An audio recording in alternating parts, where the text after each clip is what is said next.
Good evening everyone.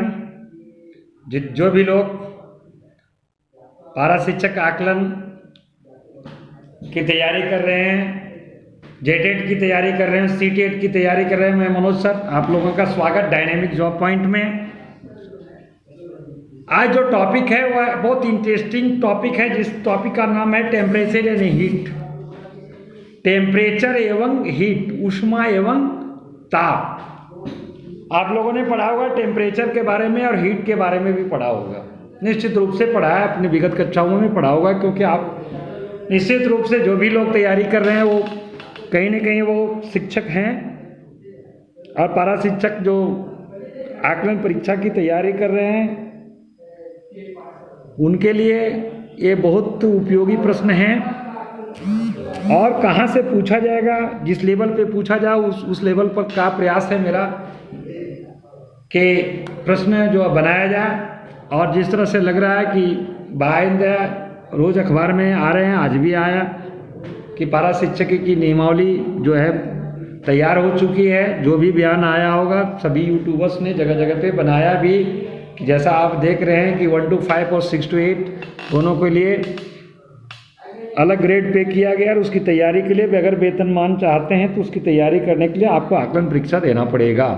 ठीक है, तो चलिए उसी संदर्भ में हम लोग तैयारी करते हैं। और उन्हीं के टॉपिक तो ऊष्मा एवं ताप, टेम्परेचर एवं हीट। साथ ही साथ जो लोग इस चैनल को सब्सक्राइब नहीं कर किए हैं वो मैं आपको बता देता हूं कि आप इस चैनल को आज ही बिना देर किए हुए डायनेमिक जॉब पॉइंट को सब्सक्राइब कर लें। और सब्सक्राइब करने के बाद इसमें आप देखे होंगे पूर्व में भी वीडियो, मैथ का भी वीडियो, इसका ईवीएस का वीडियो, सीडीपी का वीडियो और सारे वीडियो अपलोड किए जाएंगे।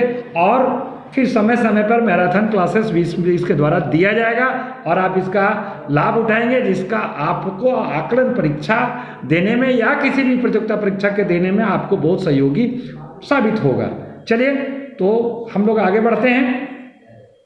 तो इसमें हम देखते हैं हीट एंड टेम्परेचर में एक एक एमसीक्यू को मैं देखते हुए आप चलता हूं और उसको थोड़ा क्लियर करने का भी प्रयास करूंगा।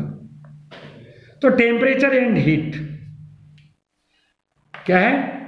टेम्परेचर एवं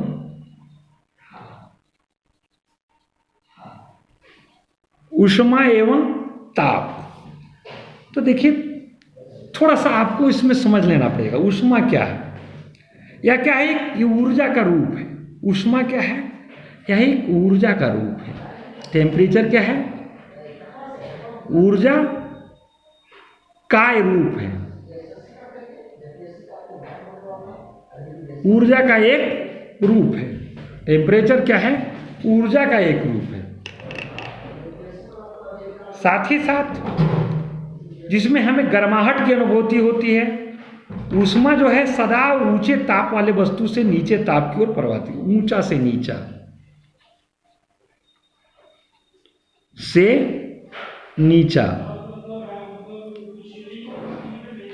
ये प्रवाहित होता है ऊष्मा। और उसमें आपने देखा होगा कि बहुत से चीज हैं, जब उसको हम आगे बढ़ेंगे ऊष्मा को कैलोरी से, ऊष्मा का मात्रक जो होता है वह कैलोरी होता है और कैलोरी का मात्रक जूल होता है जी। तो चलिए निम्नलिखित में कौन सा ऊष्मा का सुचालक है? सुचालक और कुचालक आपने पढ़ा होगा। सुचालक क्या है? सुचालक वे पदार्थ हैं जिनमें से ऊष्मा का प्रवाह आसानी से हो जाता है। ऊष्मा का प्रवाह आसानी से हो जाता है तो वो क्या कहलाता है? सुचालक कहलाता है, जैसा आप जानते भी हैं। ठीक है, जैसे लोहा, चांदी, तांबा, पीतल, एल्युमिनियम, सोना, अब्रक, ये सब क्या होंगे? सुचालक होंगे। उनके द्वारा जो है ऊष्मा आसानी से प्रवाहित हो जाए। और कुचालक मतलब कुचालक अर्थात वे पदार्थ जिसमें ऊष्मा का प्रवाह नहीं हो पाता, बहुत कठिनता से होता है। जैसे ऊन, कपड़ा, कागज, लकड़ी, रबर, प्लास्टिक, ये सब ऊष्मा के कुचालक हो गए।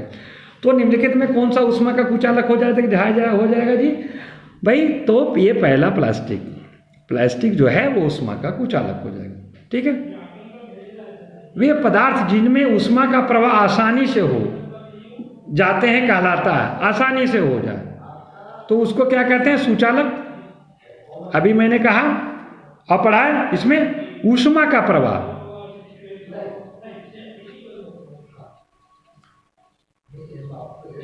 ऊष्मा का प्रवाह आसानी से,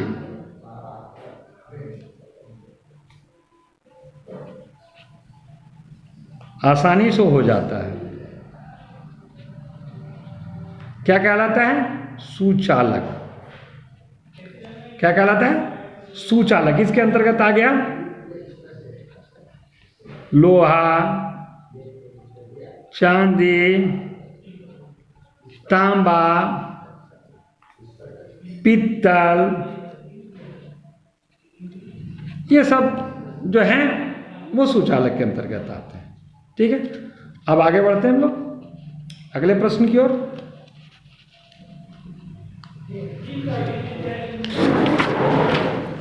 तो अगला जो प्रश्न है वो देखिए, जल की विशिष्ट ऊष्मा का मान होता है, जल की विशिष्ट ऊष्मा का मान,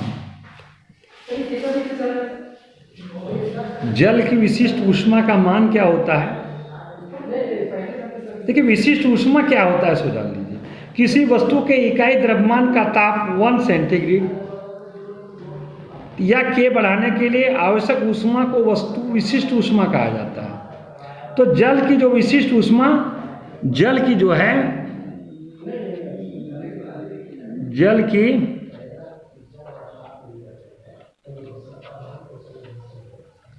जल की विशिष्ट ऊष्मा जो है उसका मान अधिक होता है और यह ऊष्मा सबसे अधिक होता है और इसको एक कैलोरी ऊष्मा का मान इसमें होता है 1 कैलोरी।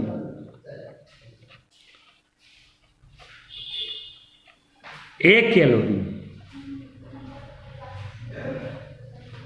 कैलोरी ग्राम। ठीक है, कंफर्म। तो इसमें क्या हो जाएगा? इसका सही जवाब क्या हो जाएगा? पहला हो जाएगा, तीसरा का। चलिए, ऊष्मा के प्रभाव से पदार्थ में निम्न में कौन सा परिवर्तन होता है? जब ऊष्मा का प्रभाव हो तो पदार्थ में कौन सा परिवर्तन होता है? कौन सा परिवर्तन होता है? ऊष्मा के प्रभाव से पदार्थ में निम्न में कौन सा परिवर्तन होता है? ऊष्मीय प्रसार, अवस्था में परिवर्तन, रासायनिक परिवर्तन, ये सभी। Question number 4। तो ये सभी चीज होते हैं। इसका सही जवाब होगा यही सभी चीज। ऊष्मीय प्रसार भी होगा, अवस्था में परिवर्तन हो जाएगा और रासायनिक परिवर्तन भी होगा। ठीक है, ऊष्मा का मात्रक है। ऊष्मा का मात्रक क्या होता है?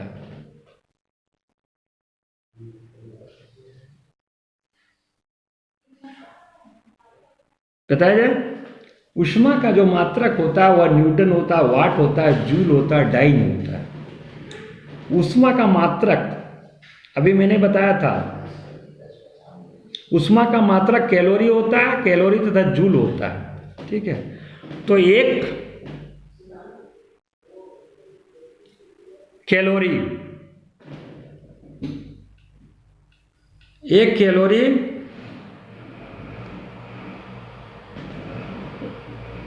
ऊष्मा का मात्रक क्या हो जाएगा? 1 कैलोरी, या उसको जूल कहते थे। 1 कैलोरी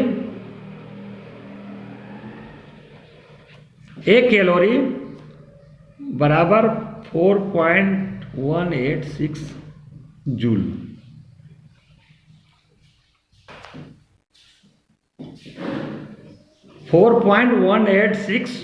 जूल ऊष्मा का मात्रक 1 कैलोरी बराबर 4.186 जूल होता है।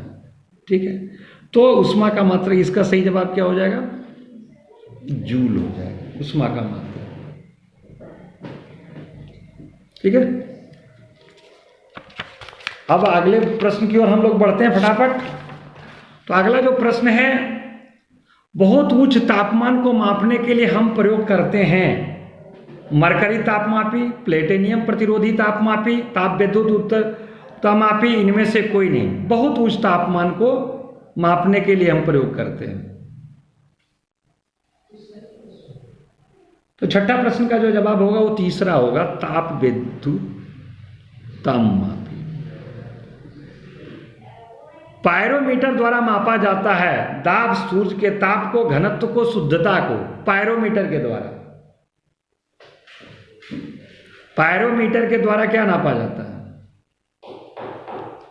सूर्य के ताप को।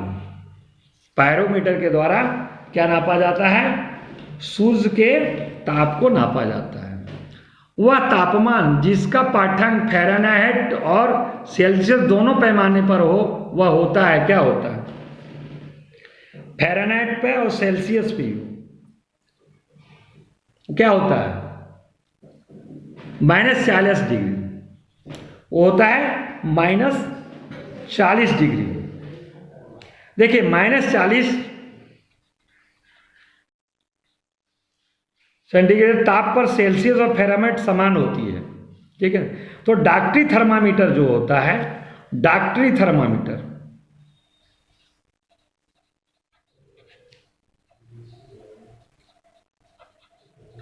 डॉक्टरी थर्मामीटर जो है वो 96 डिग्री फ़ारेनहाइट से 110 डिग्री फ़ारेनहाइट तक के ताप को मापता है, तक के ताप को मापता है,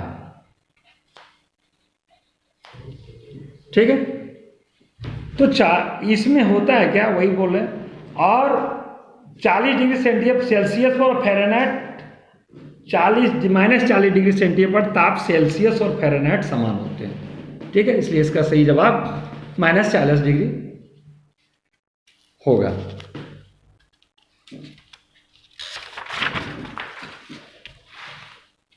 मानव शरीर का साधारण तापमान होता है, मनुष्य के शरीर का, ह्यूमन बॉडी का, मनुष्य शरीर का